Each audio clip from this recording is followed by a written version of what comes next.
we're very, very pleased to have Denise Craig, who's a senior psychologist of the Cairns Memory Unit. She's a member of the Queensland Clinical Senate and the first non-physician co-chair of the Queensland statewide Dementia Clinical Network. Through her role, she encourages systemic improvements to dementia care. She's got a postgraduate diploma in older persons' mental health and is a qualified assessor and trainer. She chaired the construction of a younger onset dementia diagnostic pathways tool, as well as the Dementia Enablement Guide, and is the proud recipient of the 2015 Dementia Training Study Centre Fellowship, which, together with Queensland Health, is supporting her efforts to promote enablement philosophy amongst health professionals. She's cared for her mother who experienced dementia. She now provides counselling advice and advocacy. And we are very delighted to have you here, Denise, and thrilled that you have given up your time for us yet again. So thanks, Denise. My absolute pleasure. Thank you, Kate. Can you hear me okay as well? Yeah, I'll just remind, John, are you recording now? Yep. So just a reminder that this webinar is being recorded and may be posted as a public video on our YouTube website. If you're using a webcam and are visible on the screen during the webinar at all, then turn your webcams off if you don't wish to be visible on the screen.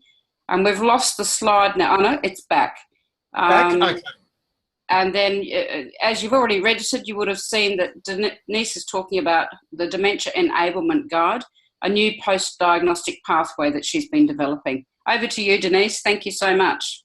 Oh, fabulous. Thank you very much, Kate. And thank you, everybody, for joining us around the world in all sorts of different time zones. It must be quite a challenge, I think, for DAI organising these webinars. So actually, right from the beginning, thank you so much for the invitation to come along and join with you all. I am indeed flattered.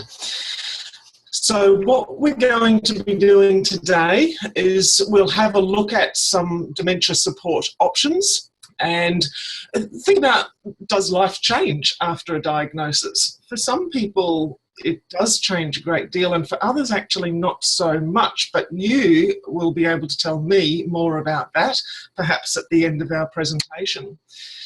I'm going to address the roles of health professionals and what some of the health professionals can actually bring to the table, and talk about what dementia enablement means. What is it that I'm talking about when I say enablement?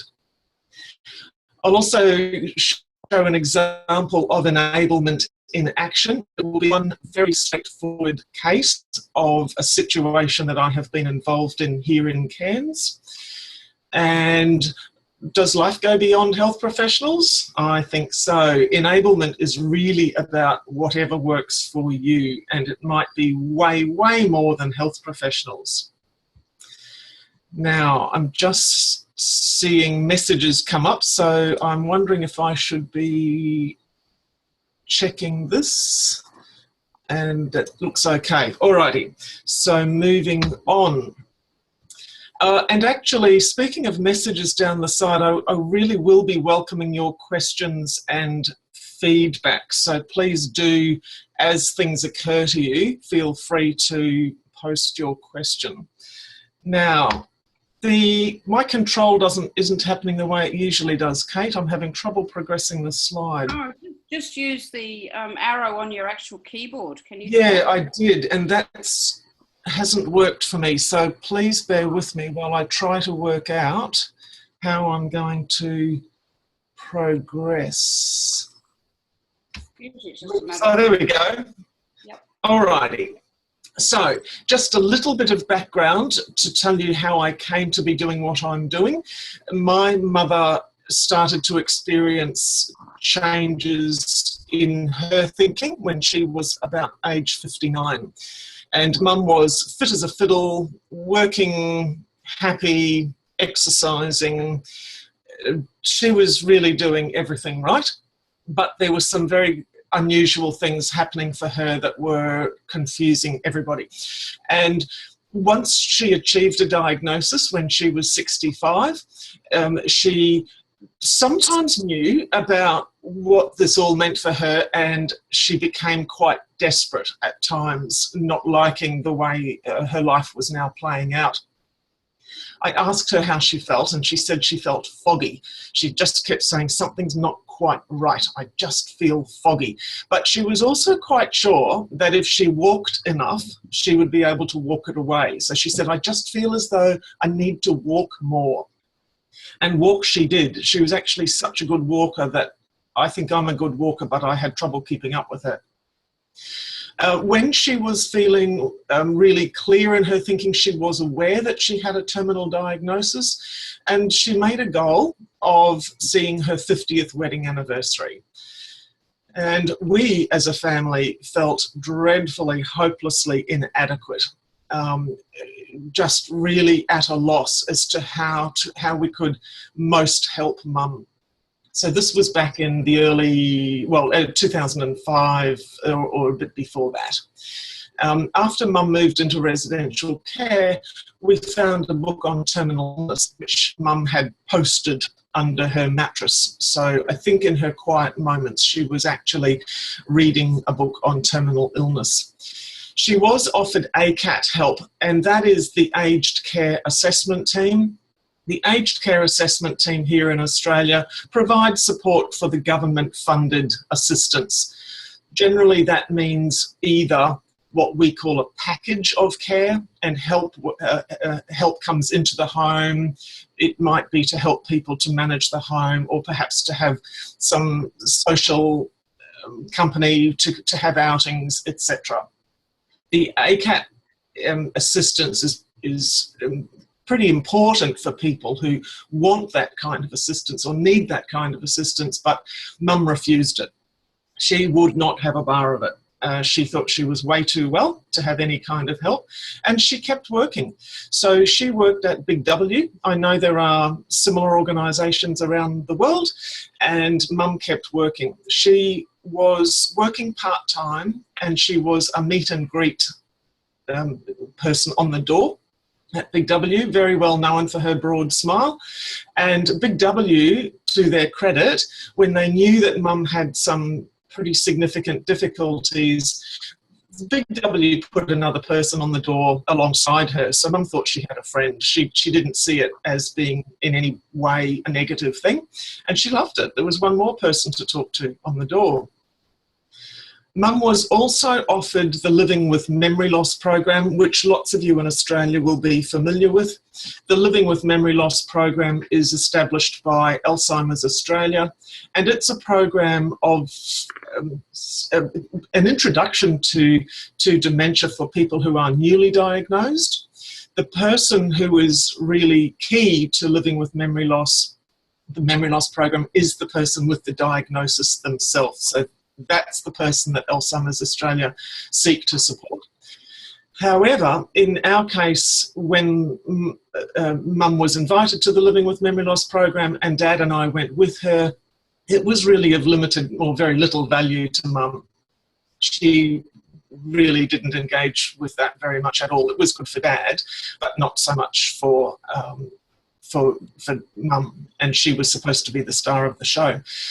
Mum died 6 months before her 50th wedding anniversary, and we do celebrate important events and opportunities to remember Mum, one of them being her anniversary, one of them being her birthday. And on these occasions we actually toast Mum with her favourite little tipple, which is parfait amour. Many of you will not be familiar with parfait amour, but it tastes something like crushed violets on cough mixture. It's really not that much fun. And we wish that she had a different preferred tipple. Nonetheless, down the hatch we do, and toast Mum on these anniversaries and special occasions. Alrighty, so my impressions: people with dementia are often left shocked, shell-shocked, to do their best with little or no support. And I know that I'm preaching to the converted here, but I'm giving my impressions from what I have seen over the years. Sometimes people are offered medication, but usually not a lot of hope. And there's not a lot of awareness about enablement philosophy and about promoting independence. It's just not a done thing to any huge degree. And when I see people with good insight soon after diagnosis, I usually see some despair and frustration alongside that. So it's a bit of a mixed blessing. There's some benefits, of course, to having insight, but it's not so good for people to have despair and frustration in light of there being very little help. And I often see an increase in people being able to actually pick up on vibes and pick up on other maybe non-verbal cues for what's going on around them. So I think often people without a diagnosis don't realise how perceptive a person with dementia may well be. And and this leads to other relationship issues and so on. So people with dementia are generally aware that their changes are not well understood, and often that there is too much or too little expected of them. One example I see of too much being expected, I work in a memory clinic, and I see people come into the clinic to be reviewed by the doctor. And often people will say, look, I'm doing great, everything's fine, I'm doing everything just the same as I ever did, all good, nice to see you, I'll leave now. And then, of course, this is often about rallying. People often can pull it together and really muster the energy to appear to be doing fantastically, but then go home and fall in a heap. So a person who's been at the doctor that day saying, look, I'm doing everything the same as I ever did, may not be able to set the table by the time they get home that night. And that can lead to frustrations with families saying, hang on a minute, you said you were fine, so come on, do it. So I see those kinds of problems. And then there's often too little expected as well. So sometimes I see family members, etc., just absolutely taking over and actually not allowing a person with dementia to decide anything or do very much at all. I've seen some really crippling examples of families actually taking over, which is unfortunate. And doctors and health professionals can be quite negative about the benefit of referral to help. So where do people go for help? This is what I get from health professionals. Where do people go for help and why? And what difference does it make anyway? So there's such a lack of understanding on the part of doctors and health professionals about the benefit of onward referral. I did have a general practitioner in reference to a gentleman with a young onset frontal lobe dementia, and the GP said to me, no one can help him. He has dementia. What good can you do? And this was really frustrating. The gentleman and his wife were very afraid for their future. They had no idea where to turn, and the roadblock was the GP. They just were screaming out for help, and the GP thought that it was absolutely hopeless. I came to speak to the GP because the gentleman's wife was so desperate she actually presented at the hospital and asked for help. She was brought to me and I said that we do need a GP referral. So I actually had the GP on the phone and he said, nobody can help him, he's got dementia. What can you do? Well, all these years later, I'm actually still quite involved with that couple and they're doing very well now that they've broken through the barrier, and perhaps the GP also learned that there was benefit to support. And of course, I often see families being overwhelmed and uncertain, and I think media hype doesn't help with that. So there's so much negativity, it's really not a surprise when they're overwhelmed and uncertain. And Kate says, if the diagnosis of dementia were different, and now I actually can't see all of my slide. Is there a way I can hide this bar, I wonder? We can see it, I think, Denise. Yes, you can see it, but I've got the little control bar sitting over it. In any case, I know what it means. If the diagnosis was different, would the referral options be different? What is it about dementia that stops onward referral?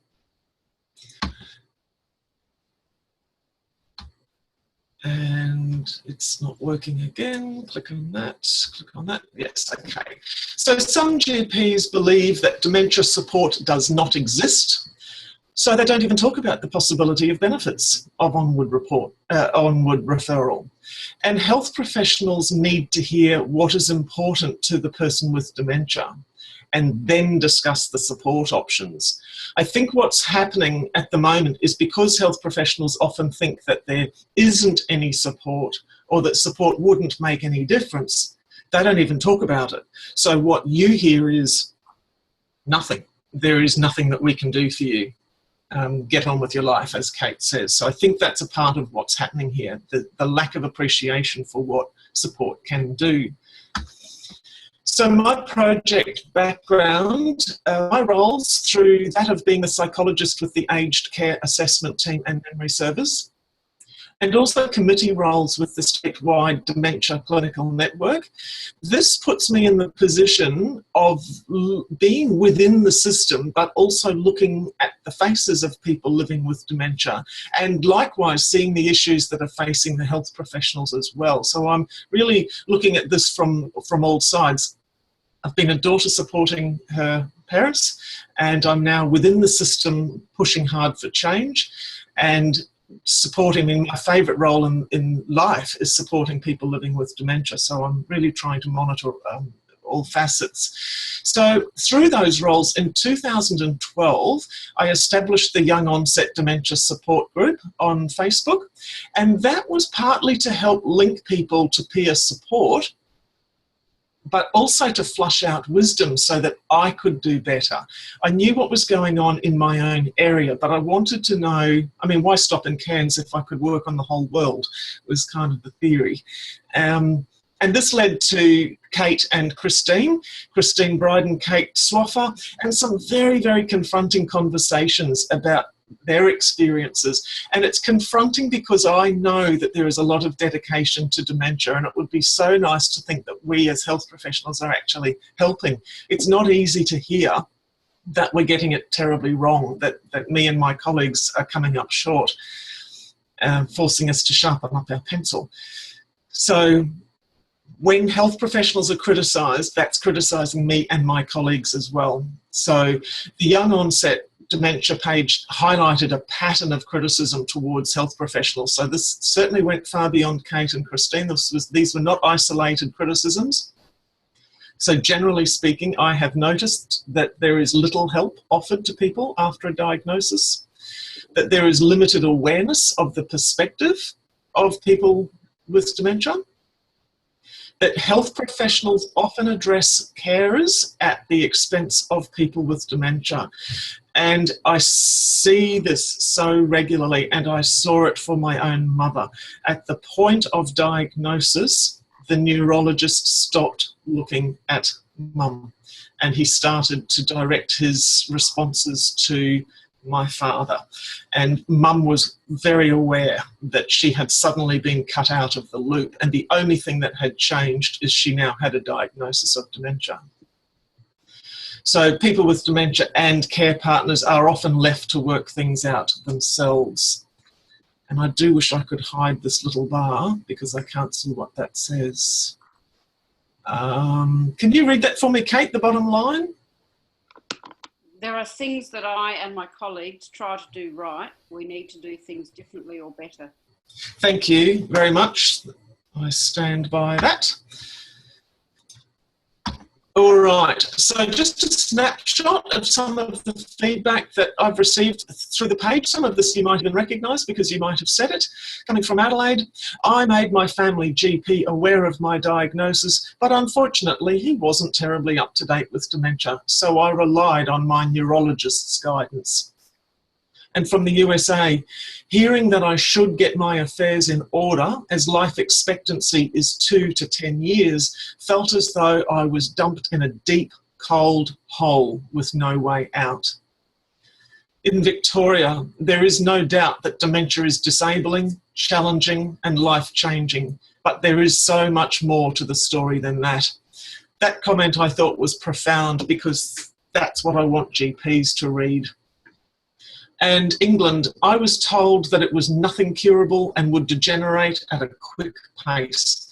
At no time was any support offered other than a 6-monthly appointment with a consultant. and USA, I was diagnosed pretty quickly, but I wasn't offered any help in finding support for myself or my family.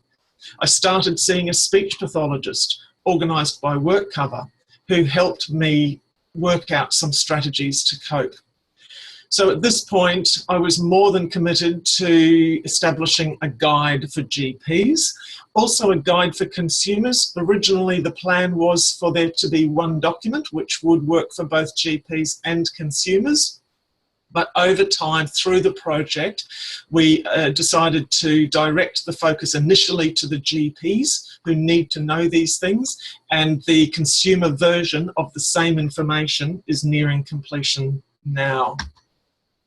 So the Pathways Guide, firstly we'll have a role of health professionals in support, and number one, GP is very important. You will probably have a lot of difficulty accessing any kind of support without your GP being on board.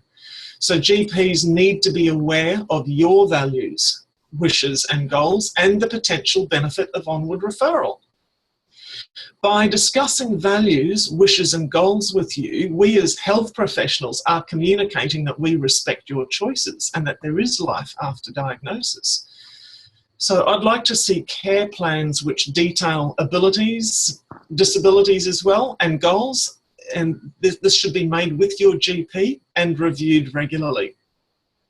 So referral to services which can help should be offered as needs or wishes change. I mean, what you need or want today might be different to what you need or want in 12 months' time. And then secondly, the allied health or other health professionals and the role that we can play.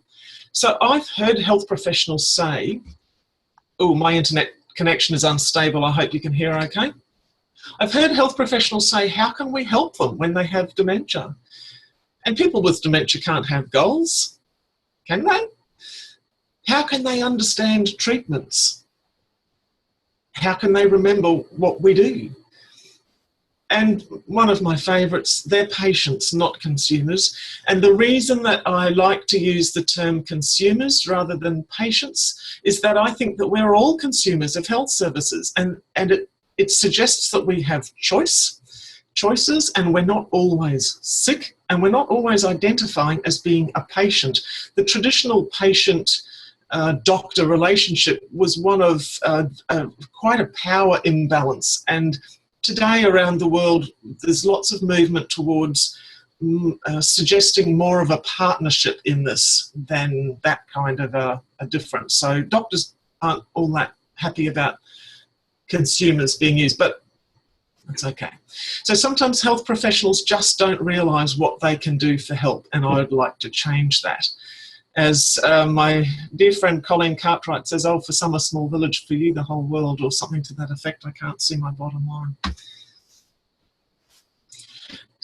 Whoops, and I've gone backwards. Alrighty, so putting together the Pathways Guide that we'll have a look at in a moment.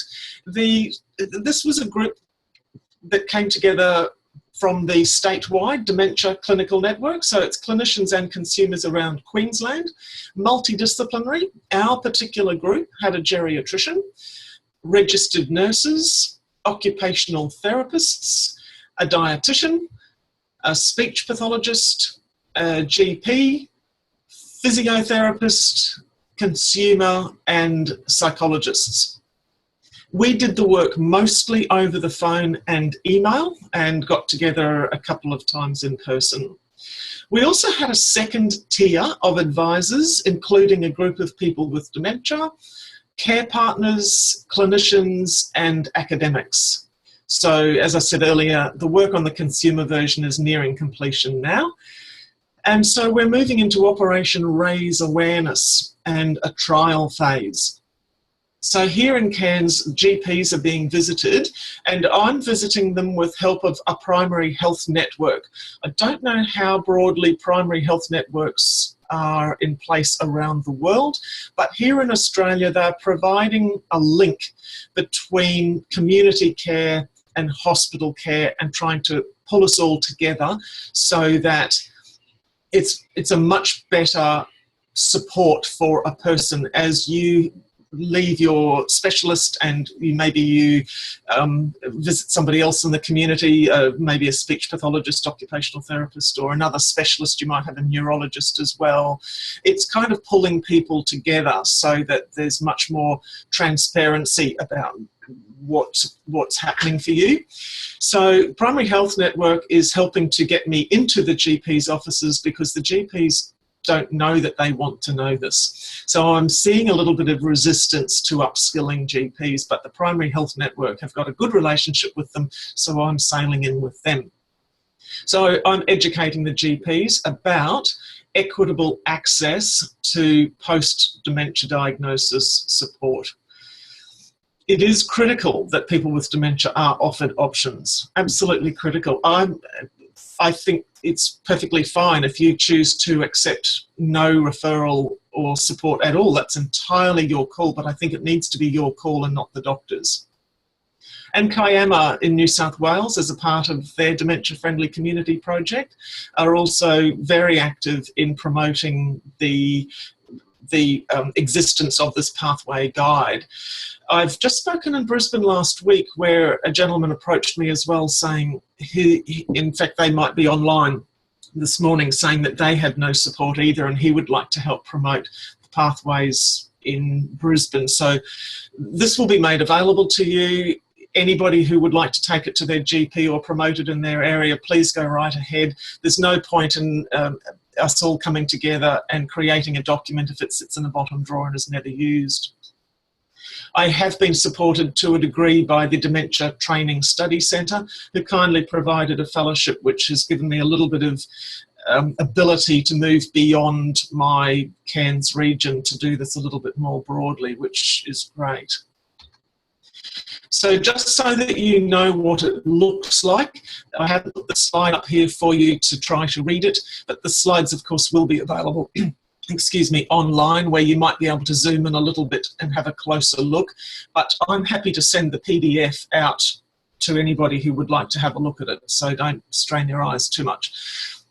This will be uploaded as well onto the Queensland Health website, hopefully within a couple of weeks, so that it will be, you'll be able to share it with people very easily by sending them the link. So I'd like to introduce you to the health professionals and the things that they might be able to bring to the table in your care. So I've listed them purely in alphabetical order. An accredited exercise physiologist, they specialise in exercise for people with chronic or complex conditions or injuries. They can also give advice about lifestyle changes. Now, increasingly, the evidence coming out of research is showing that exercise is actually incredibly important. So if it's not something that's a part of your life now, it might be worth actually engaging with some guidance and building a little bit more movement in if you are able.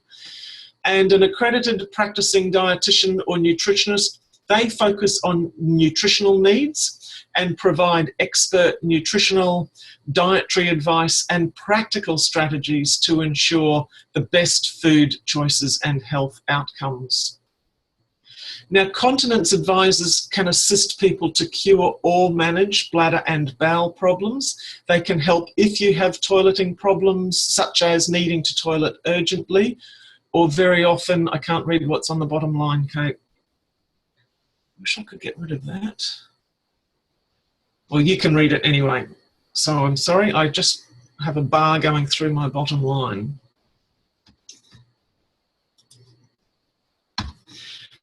Dementia advisors offer counselling and dementia education, and they can also refer you to other services and support groups.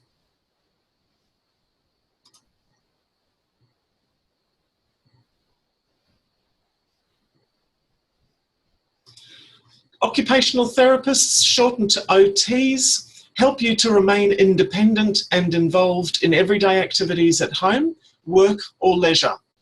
Occupational therapists provide advice about adapting tasks, specialised equipment, and modifying your environment to help you to be independent and safe, whether it's at work, at home, or in the community.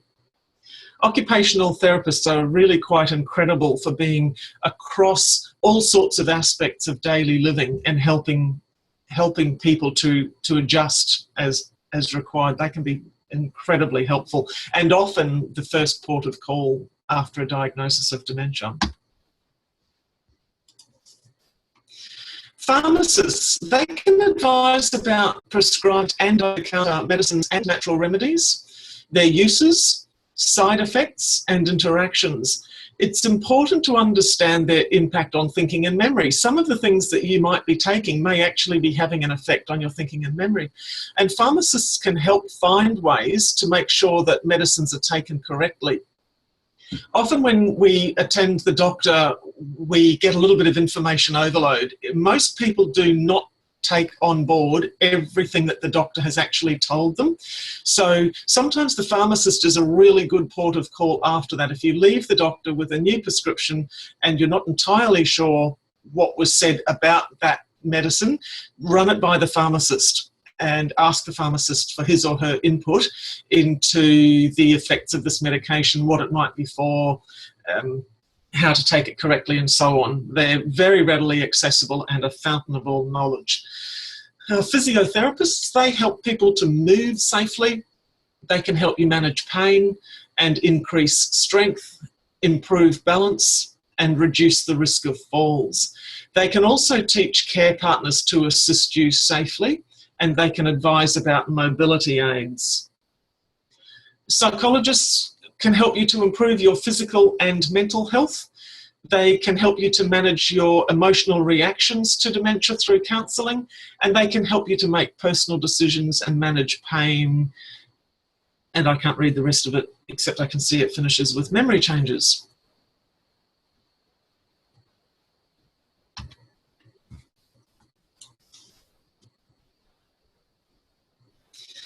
Registered nurses, they work with clients, with doctors, health professionals.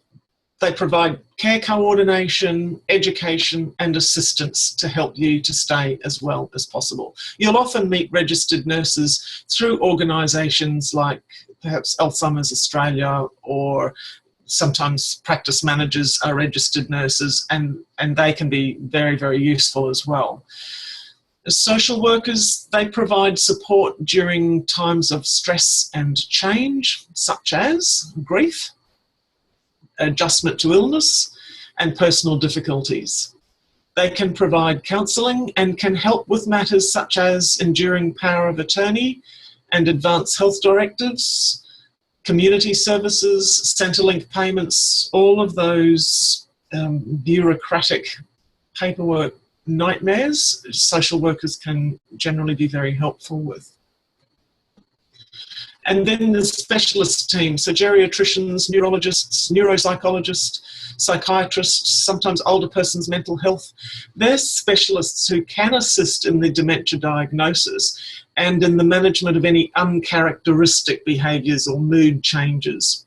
So they can help to actually work out a more definitive diagnosis. Sometimes over time with dementia, the diagnosis changes. And when the diagnosis changes, you're probably going to have one of these specialists involved in that decision.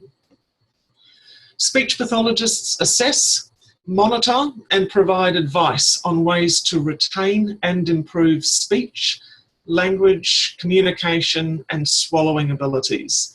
Assistance in this may increase independence and function and engagement. And we're going to have a look at the role of a speech pathologist in a case study very shortly. So as I said, it's Operation Raise Awareness. So the Young Onset Dementia Support Group page featured an enablement approach with posts by people with dementia and health professionals and interested others during September for Dementia Awareness Month. I hoped that this would encourage people to be proactive and to go after support. And I also hoped that it would inform health professionals using the page. I don't know what, I don't know of all of the people following the page, and there's well over 1,600 now. I don't know what the statistics are on how many following it are people with dementia or family members, care partners, or health professionals, I don't know. But I know that a lot of people following the page are health professionals. So I was very hopeful that by posting these posts daily that I would actually be teaching the health professionals through that. I suspect to some degree it's worked, because I can see reactions around the world that showed people liked the idea and were probably more likely to be going looking for help. And I was able to see that in some parts of the UK there was quite a bit of interest in people trying to achieve the same degree of support in their particular area. So let's have a look at enablement in action. And I'd like to introduce you to Alan, who is 78 and been married for 55 years. Alan was referred to the memory clinic, which is how I met him, and he has a diagnosis of Alzheimer's disease and vascular dementia. He does have a supportive family, and he was referred to me because the doctor said he had apathy and there was carer stress and they required dementia education. So as the psychologist, I saw Alan was spending his days sitting and he was resisting activity. He was not helping with the housework and his wife was tired and really frustrated. Alan was resisting social engagement as well, but he was talkative when they went out, so he appeared to be enjoying it once he got out. And Alan was resisting eating certain foods, and actually the bone of contention was salads. His wife was frustrated he wouldn't eat salad. He was also resisting taking his medications, and he was very cleverly misleading his wife. His wife was actually checking his mouth and finding tablets later in the toilet, in the sink, and in a lounge chair.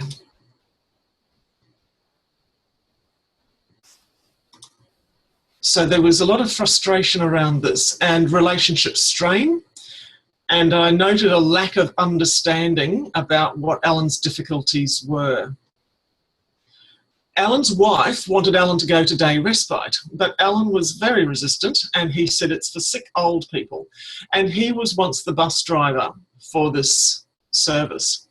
And Alan's daughter was telling Mum about nutrition and encouraging her to give Dad more gluten-free and superfoods and coconut oil and green smoothies. And I'm not outright dismissive of these ideas. She was trying very hard to help Mum and Dad to be very healthy, but what she was actually doing was putting a lot of pressure on Mum to change what she was doing, and Mum was already frustrated.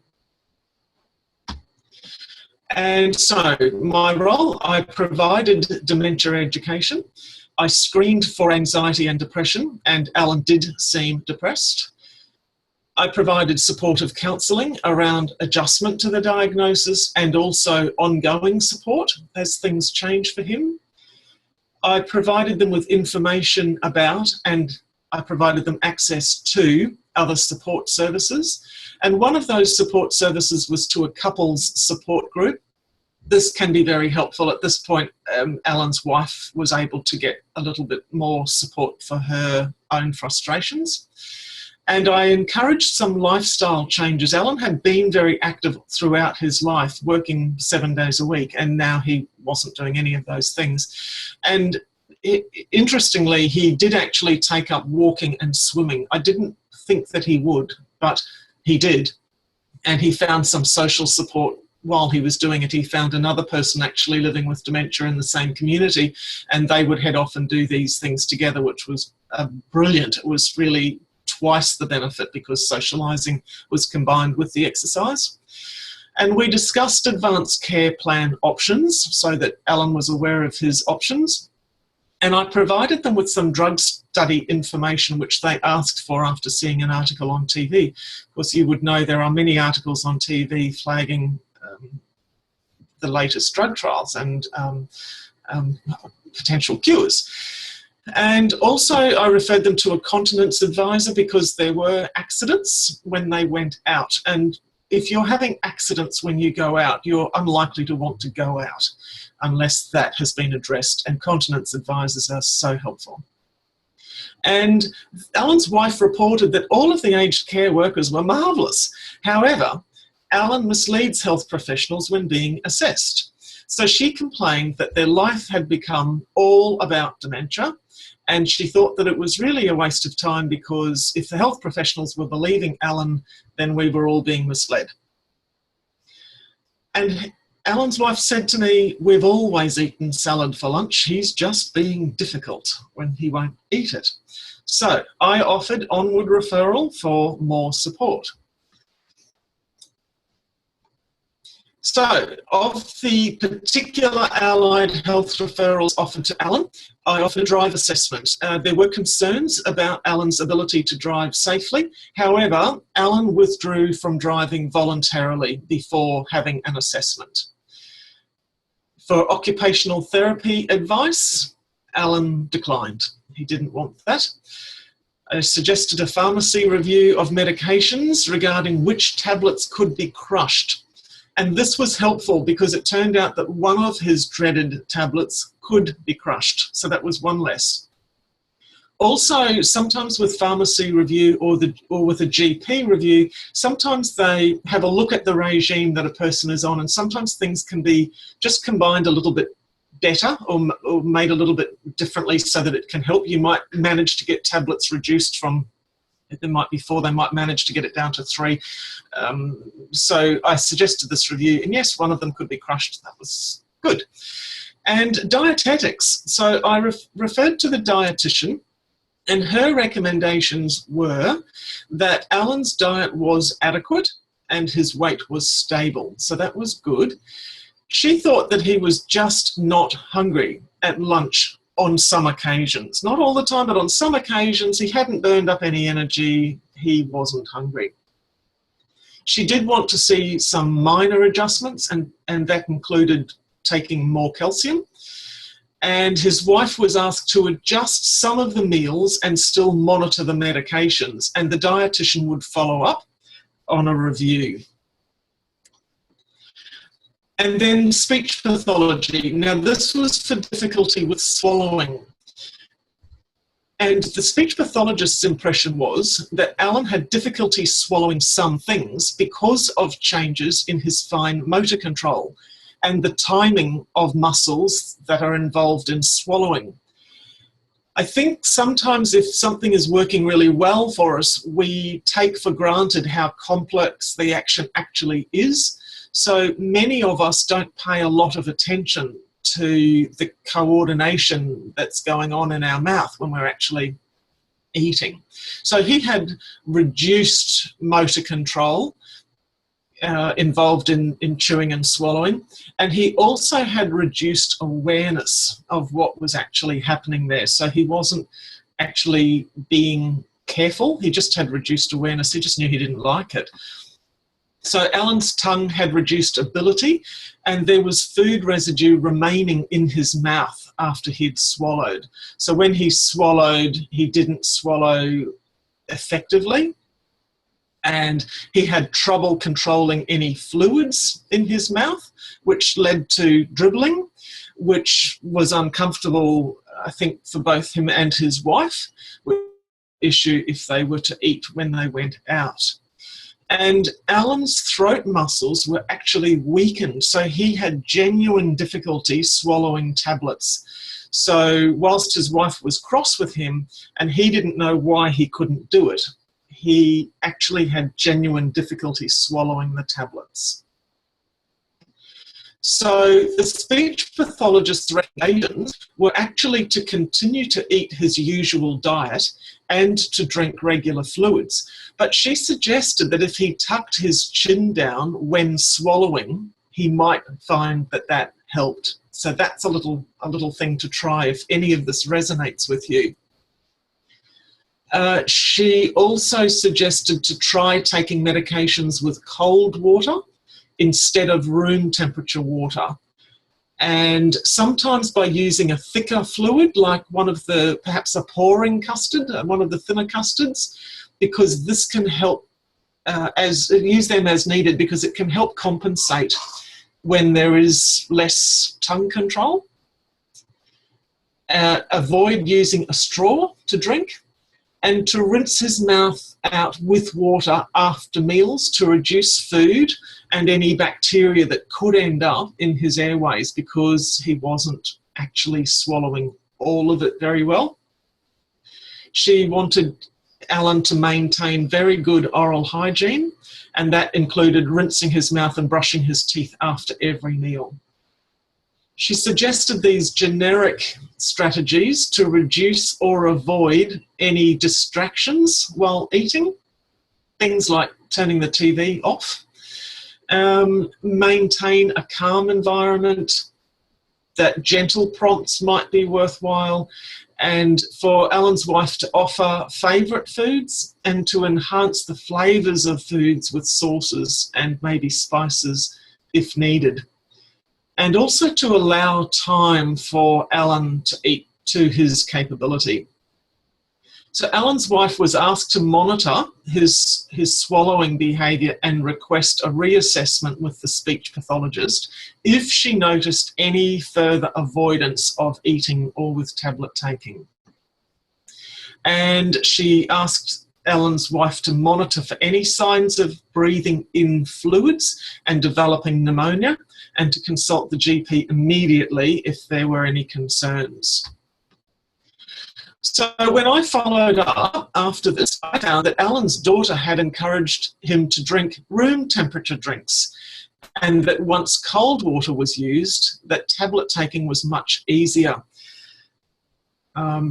I could understand the room temperature drinks because there is a lot of thought around the body actually preferring to absorb fluid when it's room temperature. However, what I didn't know was cold water can be much more helpful for taking tablets. So that's another trick if you ever have trouble with tablets. Alan's wife started to see carers Queensland. I imagine we have carers organisations around the world. We certainly have them all around Australia. And that was for her own counselling needs because she felt that everything had become about dementia. And this actually got worse with the more support that Alan was offered, because she then had more appointments to juggle. The speech pathologist and dietitian and psychology all continue to monitor until Alan and his wife are back on track again. And once they're completely okay and don't need us anymore, they return to the care of the GP as usual, and the GP can actually refer back to these specialists as required. So, Alan and his wife received support and guidance from specialists because he was not just being difficult. His dementia symptoms were being misunderstood. So without this support, they would have remained frustrated by the changes in his ability to swallow. And I'm guessing that his GP may have said, "What can you do? He has dementia." So when Alan goes back to his GP and speaks highly, I hope, of his speech pathologist, dietitian and psychologist, maybe that will be one more GP who's been educated by the consumer. So there's more to life than health professionals, and you know that. Just to have a look at what occurred through the one Facebook user, this gentleman has a young onset dementia, chronic back pain, a significant depression, anxiety, and he became suicidal. He has a low income and is quite socially isolated.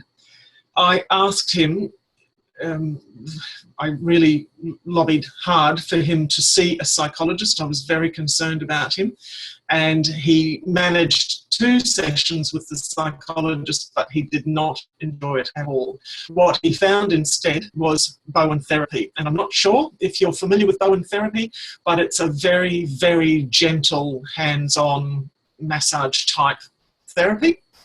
And for him, it was the best support. By seeing a lady weekly, and there was this very gentle touch, nurturing and caring, that actually provided the support that he needed. So there was no room for the psychologist in this particular case, but Bowen therapy was actually what suited this particular Facebook user. And another one, Mr. W. Now, he spent his life savings flying to Europe on his own And this was on the basis of wild claims about treatment of dementia. I was quite terrified because this gentleman had seen an ad on the internet and he'd spent somewhere in the order of $10,000 for flights and to get over to Europe, where the organisers would pick him up at the airport. And that was all what I call Mickey Mouse. It was a little bit, lacking in evidence for me. I was very, very concerned. However, Mr. W got on his plane, went over to Europe, and he lived in and attended daily sessions for 1 month. When he returned, he was very philosophical about the lack of cure. He did, however, achieve meaningful support while he was there through all of the group therapy and meditation and new friends and a great diet and strengthened religiosity and a sense of peace. So it was actually a faith-based organisation that had facilitated the 1 month retreat. And whilst I was always very critical of the suggestion, they were really implying that there could be a cure, and I was concerned about this fellow being set up to fail. He did come back having enjoyed all of this group therapy and meditation, and it helped him to strengthen his sense of religiosity, and he was very peaceful when he came back. So all good. My fear was in vain. However, another gentleman did a similar thing, and he flew to the United States, but he was so confused on landing that the United States actually turned him around and put him on the next plane back to Australia. So he was likewise confused when he got back to Australia about where his treatment was. So that was incredibly sad. So good help is often from peers, and I know I'm preaching to the converted, and this is where liaising with other people going through the same types of things can be hugely helpful, and hence DAI chats. And of course, this is something that I regularly refer my clients to, so that I know that they will engage with Mick and with any of you who are online and actually get probably the most valuable support that way. So enablement, by the word enablement, I really mean anything that assists or empowers you to live beyond your challenges and to live to the very best of your ability in line with your values and goals and wishes. So the take-home messages, I hope, from today are to please ask your GP for help at any time. Talk about the things that you struggle with and ask what help is available in your area. I do suggest that you keep notes about what things you want to mention to the GP or even the specialist, because once you actually get to the GP, I'd hate you to miss the opportunity to mention everything that you've been thinking of previously. And health professionals can often help you to work out ways of managing choices. But do ask for their advice to be written down, or things can be photographed or videoed, or whatever it is that you need. Just sometimes you can record the advice. Just ask your doctor if you'd mind if you record it. Smartphones and so on can record all of these things now, so that you can actually play the recording back later and listen and learn from it. Just make sure that you ask permission, because it's the polite thing to do. And be proactive. I mean, seek help. Even if this is challenging your health professional,